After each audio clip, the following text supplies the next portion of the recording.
Berikutnya saudara, 3 pekan pasca bencana banjir bandang di Sumatera, pasokan bahan bakar minyak ke sejumlah wilayah terhenti.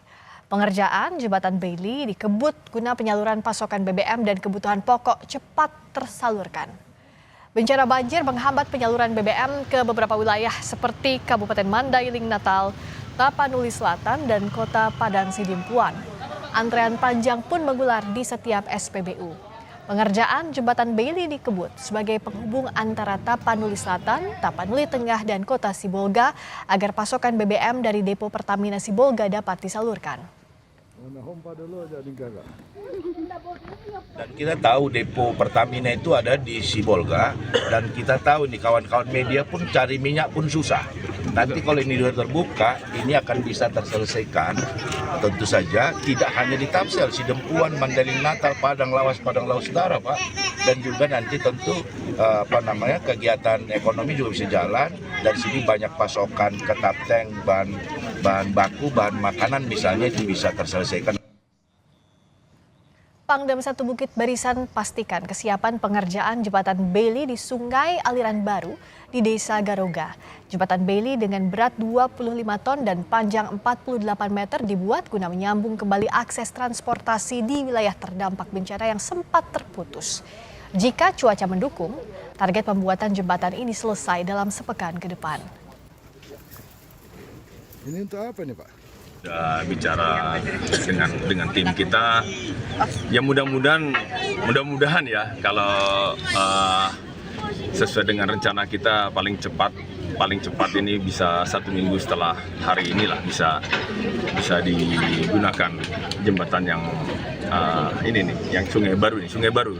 Ya mudah-mudahan ya, kalaupun misalnya belum selesai, kemungkinan ada curah hujan, ya sehingga yang biasanya kita bekerja harusnya bisa sampai sore, mungkin siang hari harus berhenti, sehingga mungkin perhitungan waktunya bisa meleset.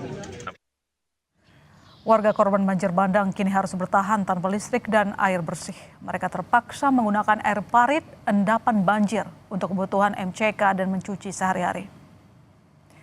Warga sangat mengharapkan air bersih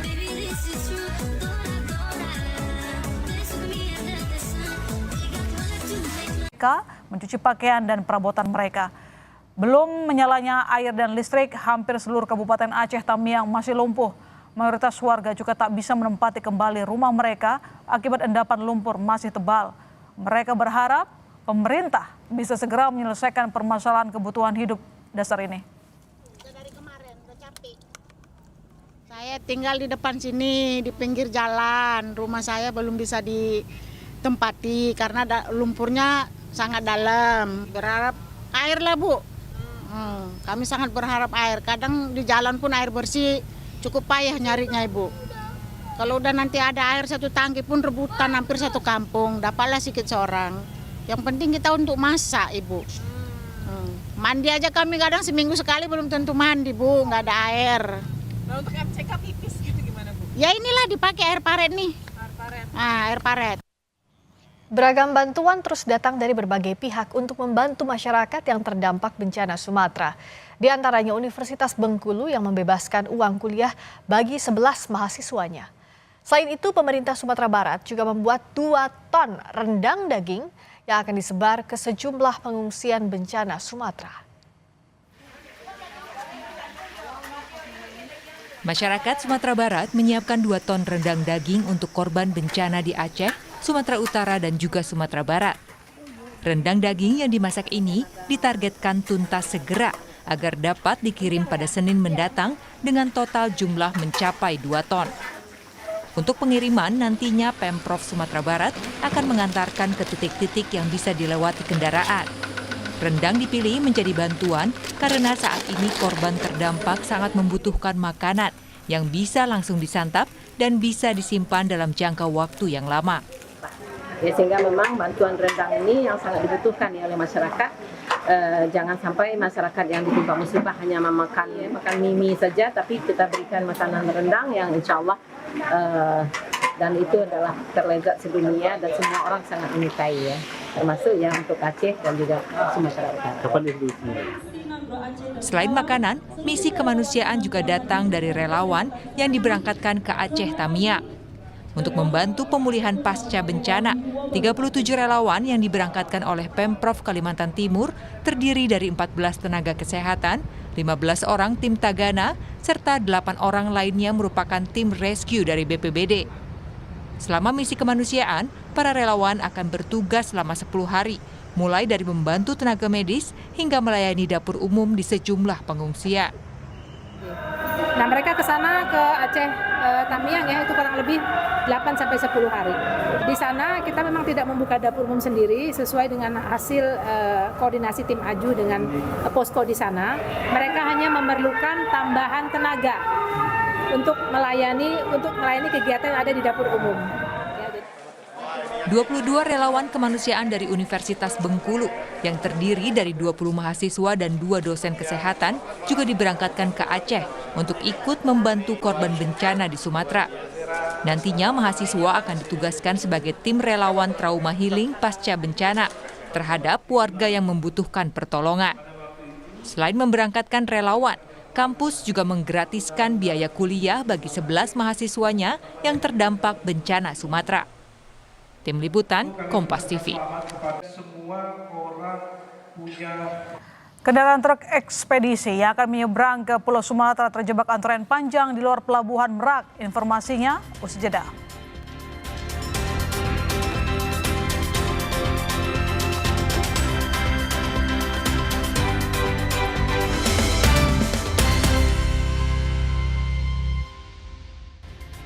Saudara, kawasan wisata Ubud dikepung banjir usai hujan mengguyur pada petang hari. Banjir sebagian besar terjadi di ruas jalan utama hingga pintu masuk menuju objek wisata di Gianyar. Sejumlah kendaraan mogok lantaran nekat menerjang banjir. Sementara sejumlah pengguna jalan belum berani melintas dan memilih berteduh di lokasi yang aman. Genangan banjir juga terlihat di jalur utama menuju Ubud, Jalan Desa Lotunduh, Kabupaten Gianyar, Bali. Sementara longsor juga terjadi di beberapa titik dan sedang dilakukan pendataan pihak BPBD.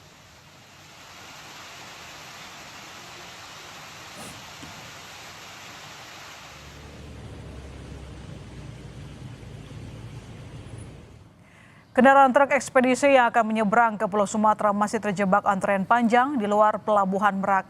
Selain truk, kendaraan pribadi yang akan menyeberang juga ikut terjebak di barisan antrean di jalur Cikuasa atas.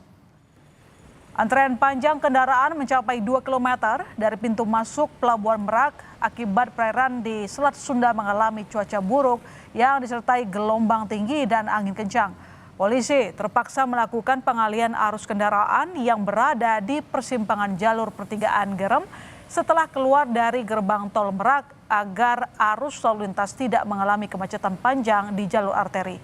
Selain itu, petugas juga memasukkan kendaraan pribadi ke dalam barisan antrean kendaraan truk di jalur Cikuasa atas lantaran tak ada lagi kantong parkir yang berada di dalam pelabuhan.